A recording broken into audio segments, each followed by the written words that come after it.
Welcome back. I've got a small Blu Ray update. I've got a bunch of things coming in from Vinegar Syndrome and Scream Factory, but I did have some things that I picked up in March or May, and then I've watched most of it, including special features. So let me share with you what I've got here. First up, Scream Factory release for Rabid Dogs, and this is a remake, a French remake of the Mario Bava classic. French director Eric. I'm not sure that he's done anything other than this. Eric Hanzo. Yeah, I mean, I don't know much about him other than this film. Basically, this is a reimagining of the Bava film, which essentially is a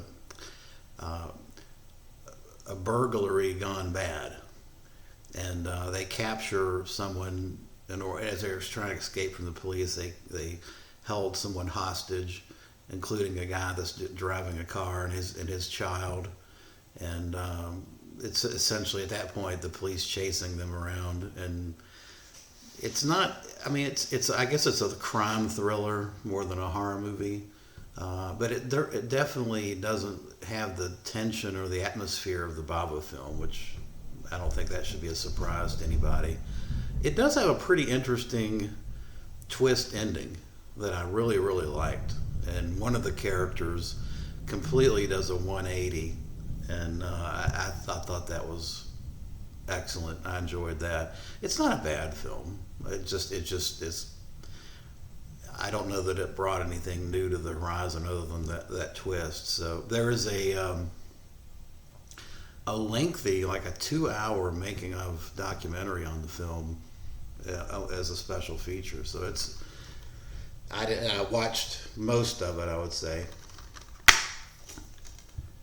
It was not bad. I enjoyed it as a one-time watch. Next up is the collector's edition for April Fool's Day from 1986. Of course, this is director Walton, who did When a Stranger Calls, coming off the economic success of that. He got to direct April Fool's Day, which produced by Frank Mancuso Jr. This is really, looking back on it now, of course, in the 80s, I was a 20-something, and I saw these films.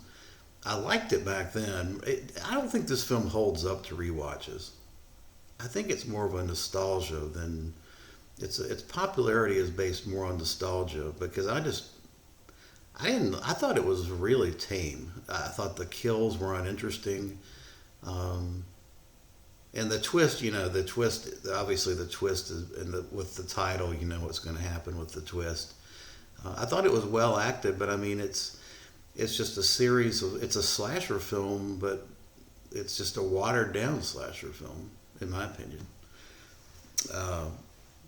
Beyond just the twist ending, I'm not sure what more this offers in terms of repeat viewing. It's pretty lackluster. I give it a 6 out of 10. It does have interviews and a director's commentary, which I have not checked out yet. I will do that. But yeah, April's Fool's Day is not one of my favorites from the 80s. Next up is another 80s flick. This is The Hills Have Eyes Part 2. Approximately 10 years after the first film, Wes Craven did Hills Have Eyes Part 2. And of course, this was a big box office flop. And the film, of course, is renowned for having the dog has a flashback sequence. Interesting, the character here, the main guy is John Bloom, who was in, now that the Al Adamson box is out, he was the 7'4" dude that was in a number of the Al Adamson films.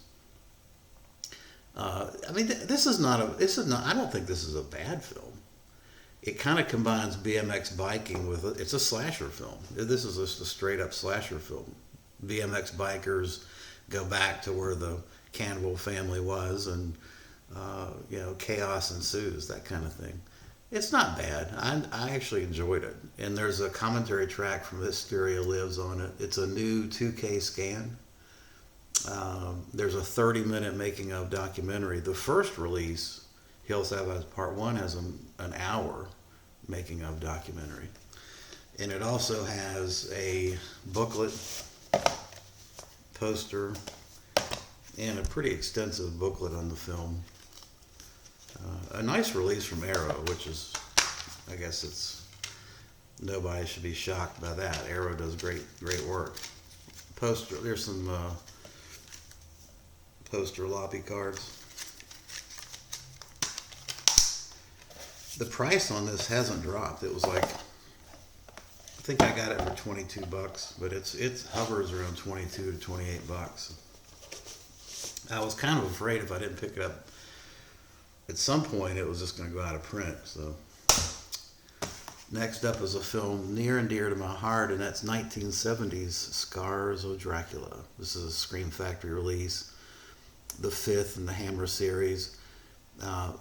Back in the 80s, when we didn't have, well, early 80s, late 70s, early 80s, we had Super 8, collectors had Super 8 millimeter, 16 millimeter, and I collected a lot of films from Duran Films in England. And this film and Horror of Frankenstein were my two childhood favorites. I had them on Super 8. I don't know what happened to those, but I wish I could dig them out and find them. And of course, they were famous for being on a double bill together. The problem, I think they're, watching this, and I've watched it at least 20 times, it doesn't have, it just feels very wooden. I think some of the problem, the Gothic atmosphere is missing from this film. This is one of the films, I think one of the first films that, Warner Brothers and Hammer parted ways, and EMI came in and picked up the slack. And I don't know why that would have made a difference, but from a production and directorial standpoint, with Roy Ward Baker, it was well done, but it didn't have the atmosphere of, say, Dracula's Risen from the Grave, or certainly the first two films. It's just kind of, I think some of it has to do with the lighting. It was overlit. That's just my opinion, but I think it's, looking back on it today, it was overlit, and it just didn't have the atmosphere of the other films. I do want to say kudos to Patrick Troughton. He was fantastic as the kind of the sadomasochistic servant for Christopher Lee. He was great in this. The ending is kind of a famous ending, but I think even it kind of gets ruined by the fact that it's obvious that Christopher Lee's not as I think Eddie Powell subbed in for Christopher Lee, and he was clearly wearing a mask. It was not well done as far as the ending. But yeah, I mean, there it is. It's a childhood favorite. It's not great, but I give it a 6 or 7 I give it a 6.5 out of 10. This is loaded with special features. Making of documentary, I think it's like 20 minutes long.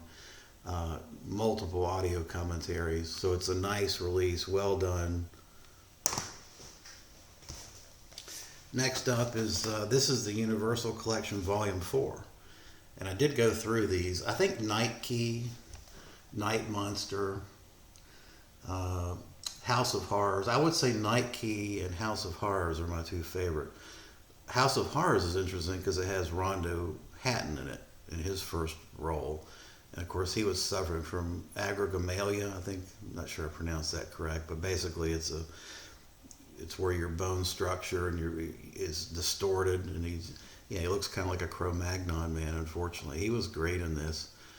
Night Key is a Boris Karloff thriller that where he plays, once again, a scientist role, kind of a good guy scientist fighting against the corporation. I did enjoy Night Key. Most of these are like an hour and 10 minutes. They're real short, quick watches. Have not gone through the special features yet. Each one, of course, I think there's a booklet in here. No, there's no booklet. Maybe there is. Wait a minute. Yeah, there's a small, thin little. Well, actually, it's not even. It's just little ads, little insert pics on the films. Each film, I do believe, has at least a commentary track. Yeah, and so that's going to be fun to go through. Next up is Maximum Overdrive. This is the last Vestron that I have not picked up. Didn't get the slipcover. I have all the Vestron line now, and two of them I don't have the slipcover. This is one. I don't care. It's fine. Emilio Estevez. This is Stephen King's book, and when he was the director for the film. I think the soundtrack is with AC/DC is the main attraction in this one. I'm not a big fan of this one. I think it's entertaining. It's entertaining, but I think it is a kind of a mess, and doesn't hold up to a bunch of rewatches. A lot of special features. I think there's multiple audio commentaries on this. Haven't had a chance to go through those yet. And then finally, I've got Idle Hands Collector's Edition. Loved it. Love Idle Hands. This is an early 90s and a refreshingly good film, considering that most of the early 90s, I think, sucked. I mean, as far as horror output. But I like this. I like Seth Green in this. This is just a fun black comedy. I enjoyed it. This is another, I think it's a 2K scan. There's an audio commentary with the director. I haven't checked those out yet. But yeah, love Idle Hands. 7 out of 10. All right, well, that's going to do it for my update, and I'll be back soon, I think, with another update. Thanks for watching.